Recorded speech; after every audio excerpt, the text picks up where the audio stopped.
Hello दोस्तों, यदि आप हमारे चैनल से नए जुड़े हैं तो हमारे चैनल एवी लाइव को सब्सक्राइब जरूर करें और अपने दोस्तों में शेयर करें। बता ए आईना, मुझसे ना तो कुछ छुपा, बता इस दुनिया में खूबसूरत कौन है? कौन है खूबसूरत? तू और कौन? कहते हुए आईना जोर जोर से हंसने लगता है। अब तो भी इस दुनिया वालों की तरह मेरी हंसी उड़ा रहा है। कहते हुए वो लड़की गुस्से में एक बदसूरत चाय में बदल जाती है। कोई हो ना हो खूबसूरत, मैं हूँ सबसे खूबसूरत। अब जो आईना मेरी हंसी उड़ा रहा था, अब यही है मेरा घर। खूबसूरती के लिए सीरत को जो करेगा नजरअंदाज, वो होगा खत्म, हमेशा के लिए खत्म। कहते हुए वो साया धुआं बनकर उस आईने में समा जाता है। माँ, ये सब क्या है? तुमने मेरी शादी तय कर दी और मुझे बताना जरूरी भी नहीं समझा। हर चीज तुझसे पूछ के तय नहीं करूंगी। तुम्हारे पिताजी के दोस्त की बेटी है। बचपन में ही उन्होंने अपनी दोस्ती को मजबूत करने के लिए तुम्हारी शादी तय कर दी थी। अब जब सही समय आ गया है, इसीलिए उन लोगों को एक दो रस्म के लिए बुला लिया है घर में। माँ, आपने सीधे रस्म के लिए बुला लिया, एक बार भी नहीं सोचा कि यदि मैं किसी से प्यार करता हूँ तो? देखो, सब कुछ तय है। तुम कल मेहमानों के सामने कोई नाटक मत करना। माँ की बात सुनकर अनिमेष गुस्से से अपने कमरे में चला गया और फोन पर किसी से बात करने लगा। फोन पर बात करते करते उसके चेहरे पर चमक आ गई। अगले दिन सब मेहमान उनके घर आ चुके थे, मगर लड़की घूंघट किए बैठी थी। ये बात अनिमेष और उसकी माँ उषा जी को बहुत अजीब लगी। अरे ये क्या, तुमने मुंह क्यों ढक रखा है? अपना चेहरा तो दिखाओ बेटी। अरे भाभी जी, वो थोड़ी सी शर्मीली है, अभी आप लोगों को जानती नहीं है ना, इसीलिए शर्मा रही है। शादी के बाद सब ठीक हो जाएगा। उनका ये तर्क उषा जी को कुछ समझ में नहीं आया, मगर अपने पति के वादे को पूरा करने के लिए उन्होंने ज्यादा सवाल जवाब किए बिना शादी करवा दी। मगर शादी की रात ही अनिमेष गुस्सा होते हुए बोला, माँ, तुमने मेरी बात नहीं मानी ना? देखो, हमारे साथ धोखा हुआ है। धोखा? कैसा धोखा? अरे लड़की के पूरे चेहरे पर दाने दाने हैं, बहुत ही गंदी लग रही है। गंदी लग रही है? क्या कह रहा है तू? जरा मैं भी तो जाकर देखूं। उषा जी उस लड़की को जाकर देखने लगी। उसके दाग वाले चेहरे को देखकर वो भी गुस्से में बोली, अच्छा, तो ये है तुम्हारे संस्कार, इसीलिए तुम लोगों ने चेहरा नहीं बताया था। ये तो सरासर धोखा है रूपिका। आई एम सॉरी, मैं आप लोगों को सब कुछ सच बताना चाहती थी, मगर मेरे घर वाले तैयार नहीं हुए। मेरी कोई गलती नहीं है। आप फिक्र ना करें, ये परमानेंट नहीं है, इनका इलाज चल रहा है, कुछ ही दिनों में ये ठीक हो जाएंगे। धीरे धीरे लड़की की मीठी आवाज, बोलने के लहजे और काम काज के तरीके से उसने उषा जी के दिल को तो पिघला दिया। मगर अनिमेष अभी भी नाराज था। उसकी ऑफिस की छुट्टी वाले दिन उषा जी बोली, बेटा, जो कुछ भी हुआ उसे भूल जा। अब वो तेरी पत्नी है, इस घर की बहू। उसके साथ अच्छे से रहा कर। चेहरे की सुंदरता का क्या है, आज है कल नहीं, मगर वो लड़की मन से सुंदर है बेटा। प्लीज माँ, मुझसे कोई बहस मत करो, मुझे कहीं नहीं जाना।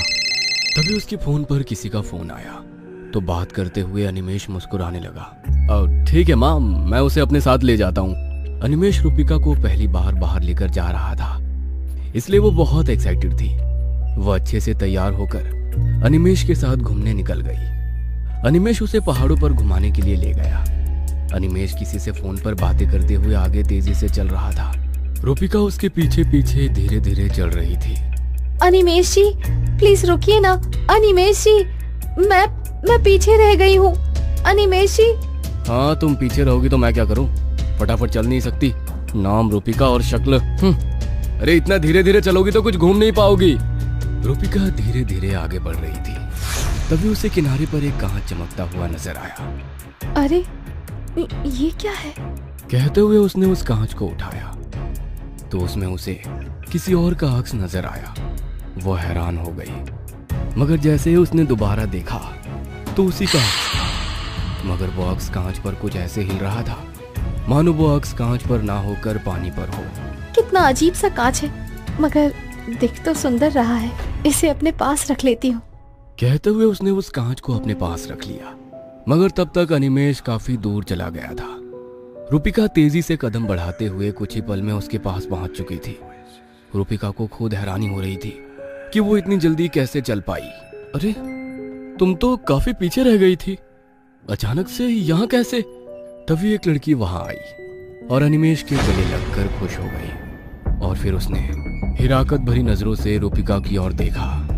फिर उन्होंने आंखों ही आंखों में कुछ बात करी और वो लोग रूपिका के साथ आगे चलने लगे।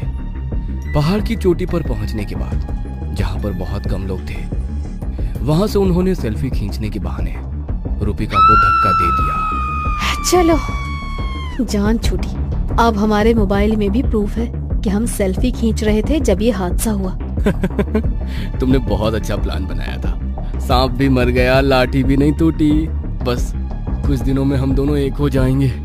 मैं भी बहुत दिनों से इसी का इंतजार कर रही थी। अब आंटी को भी हमारी शादी से कोई ऐतराज नहीं होगा।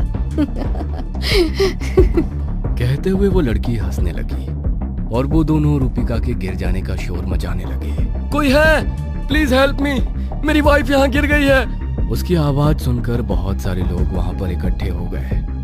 कुछ देर में पुलिस वहां पर आ गई और अपनी टीम के साथ रूपिका को ढूंढने लगी, मगर उन्हें कहीं भी रूपिका नहीं मिली। सर देखिए, नीचे बहुत गहरी खाई है, अभी रात होने वाली है।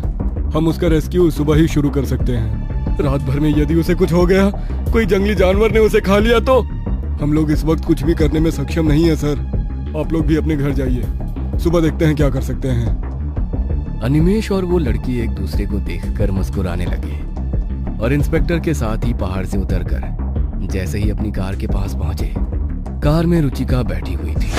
तुम यहाँ? तुम तो... हाँ जी, मैं बहुत देर से आपका यहाँ पर इंतजार कर रही थी। तुम पहाड़ पर क्या कर रहे थे? अनिमेष हैरानी से उस लड़की की तरफ देखता है। लड़की गुस्सा होकर वहां से चली जाती है। अनिमेष रूपिका की साइड वाली सीट पर बैठकर ड्राइव करने लगता है। तो बैक व्यू मिरर में रूपिका का चेहरा बहुत ही भयानक नजर आता है। वो डर कर अगले ही पल जैसे ही रूपिका को देखता है तो वो पहले की तरह ही नॉर्मल थी। घर पहुंचकर अनिमेष गुस्से से अपने कमरे में चला गया। रूपिका, क्या हुआ है इसे? ये इतने गुस्से में क्यों है? रूपिका रहस्यमयी तरीके से मुस्कुराते हुए अनिमेष के पीछे पीछे अपने कमरे में चली गई। देर रात पलंग तेजी से हिलने लगा। रूपिका, ये क्या कर रही हो? कहते हुए वो जैसे ही पीछे पलटा, रूपिका वहां पर नहीं थी। वहां पर था तो वो कांच था जो रूपिका ने पहाड़ पर से उठाया था। ये कांच? ये यहाँ कहाँ से आया और ये इतना अजीब सा क्यों है? जैसे ही अनिमेष ने उस कांच को उठाया, एक बहुत ही भयानक सी आकृति उसमें नजर आ रही थी। बता, इस दुनिया में सबसे खूबसूरत कौन है? मैं? और कौन? और कौन? मैं।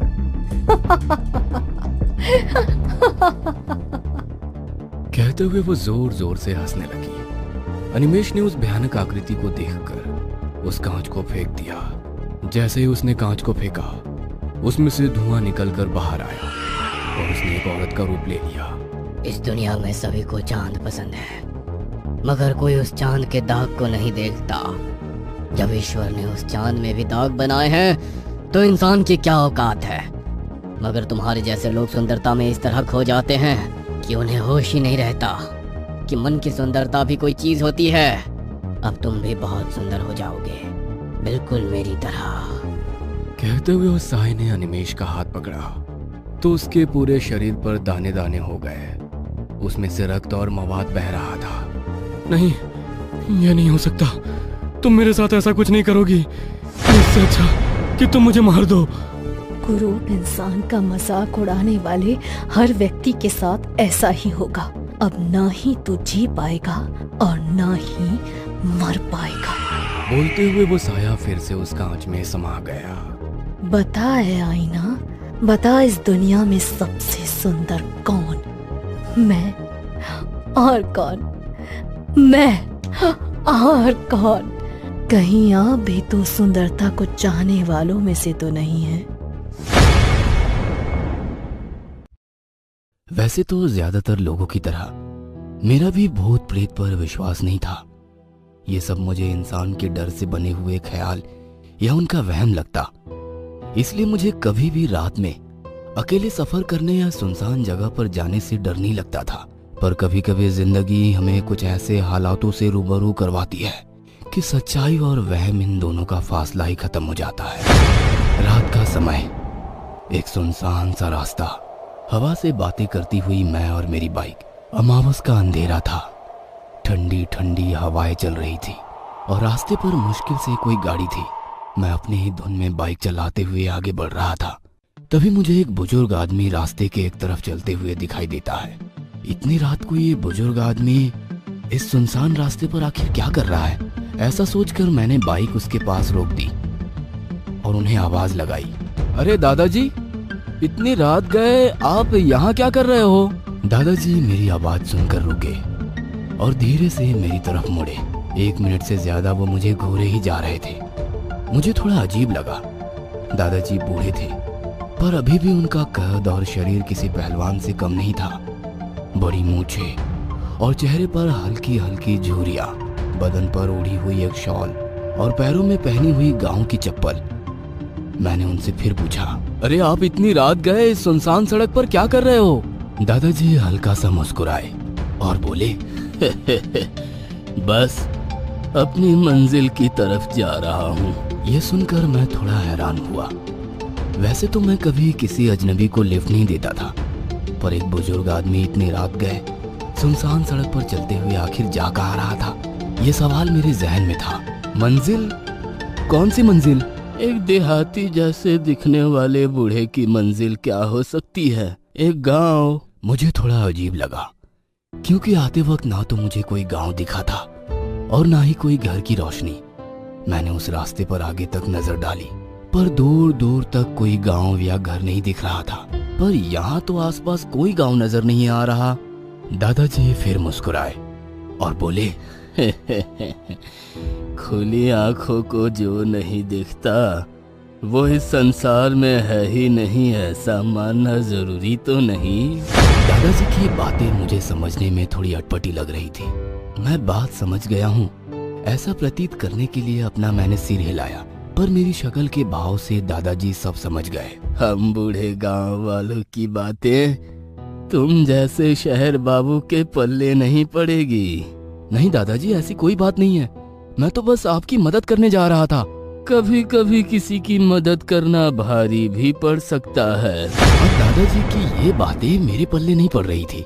एक अकेले बूढ़े आदमी की मदद करने मैं यहाँ रुका हूँ और ये आदमी मुझसे ऊट पटांग बातें कर रहा है। आखिर इसे मेरी मदद की जरूरत है या नहीं?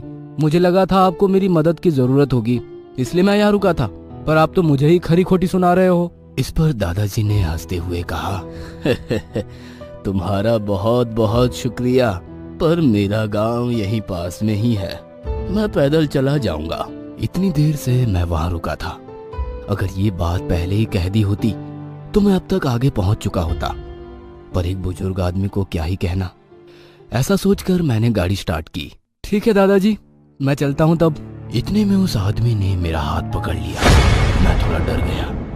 अब तक ये आदमी सिर्फ अजीब अजीब बातें कर रहा था, पर अब तो इसने मेरा हाथ पकड़ लिया। मैंने झिझकते हुए पूछा, क्या हुआ दादाजी, आपको कुछ चाहिए? दादाजी ने मेरा हाथ छोड़ दिया, मेरी तरफ देखा और मुस्कुराते हुए बोले, तुम मेरी मदद के लिए रुके, मुझे दादाजी कहा, इसलिए मैं तुम्हें एक पते की बात बताता हूँ। ये रास्ता खत्म होने तक तुम्हें आगे कोई भी दिखे, कोई भी पुकारे, पर तुम किसी भी हाल में रुकना नहीं। दादाजी की और एक अटपटी और डरावनी बात। आखिर वो आदमी इस बात से मुझे क्या समझाने की कोशिश कर रहा था? या फिर वो आदमी सड़क का कोई पागल था जो मेरे गले पड़ गया था? मैंने उससे जान छुड़ाने के लिए कहा, हाँ दादाजी, मैं नहीं रुकूंगा। मैंने जल्दी से बाइक का गियर डाला और एक्सीलेटर दिया। मेरी बाइक अब फिर से उस रास्ते पर चल पड़ी। मैंने शीशे में देखा तो वो बूढ़ा अभी भी मेरी तरफ देखकर हंस रहा था। मैंने अपनी बाइक की स्पीड बढ़ाई और उस आदमी को पीछे छोड़ दिया। हे भगवान, जान छूटी।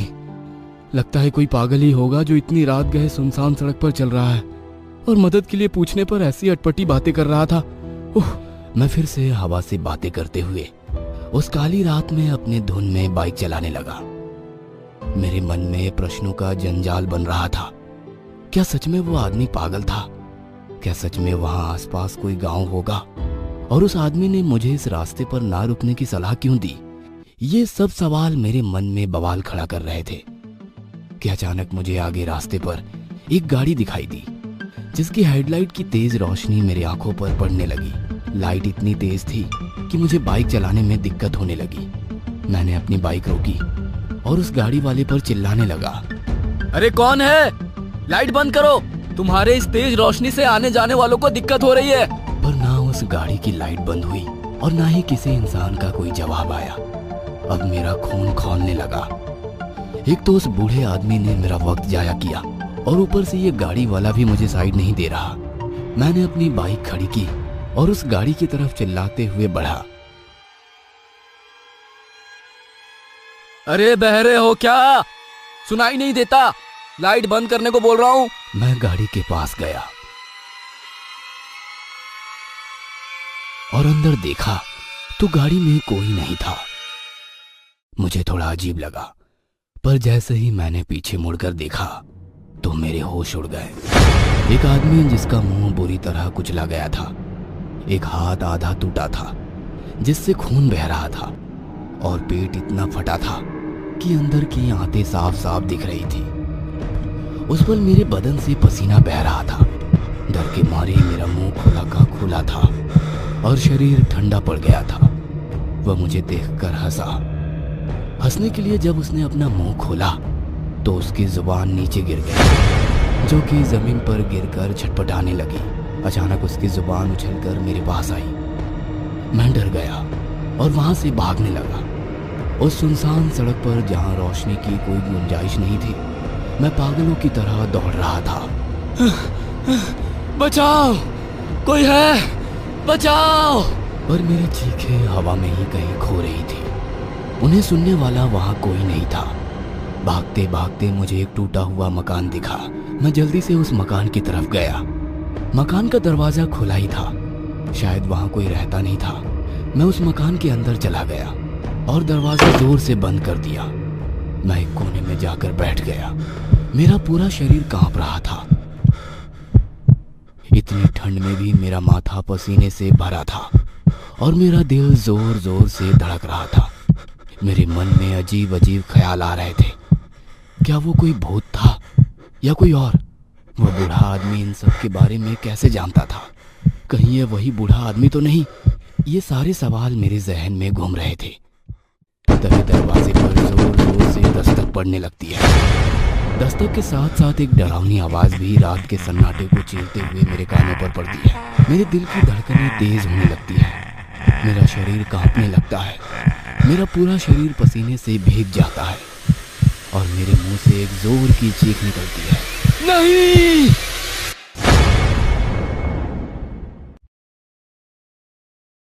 अचानक मेरी चीख के साथ सब कुछ शांत हो जाता है। दरवाजे की दस्तक, वो भयानक आवाज, सब कुछ देर के लिए ही सही, पर अब मेरी जान में जान आ गई थी। मुझे कैसे भी करके यहां से निकलना था। मैं बड़ी हिम्मत करके उस दरवाजे के पास गया। दरवाजे पर एक छोटा सा छेद था जिससे थोड़ी सी रोशनी अंदर आ रही थी। मैंने उस छेद से बाहर देखने की कोशिश की और आखिरकार वह काली रात गुजर चुकी थी। मैं उस मकान से बाहर आया तो दिन ढल चुका था।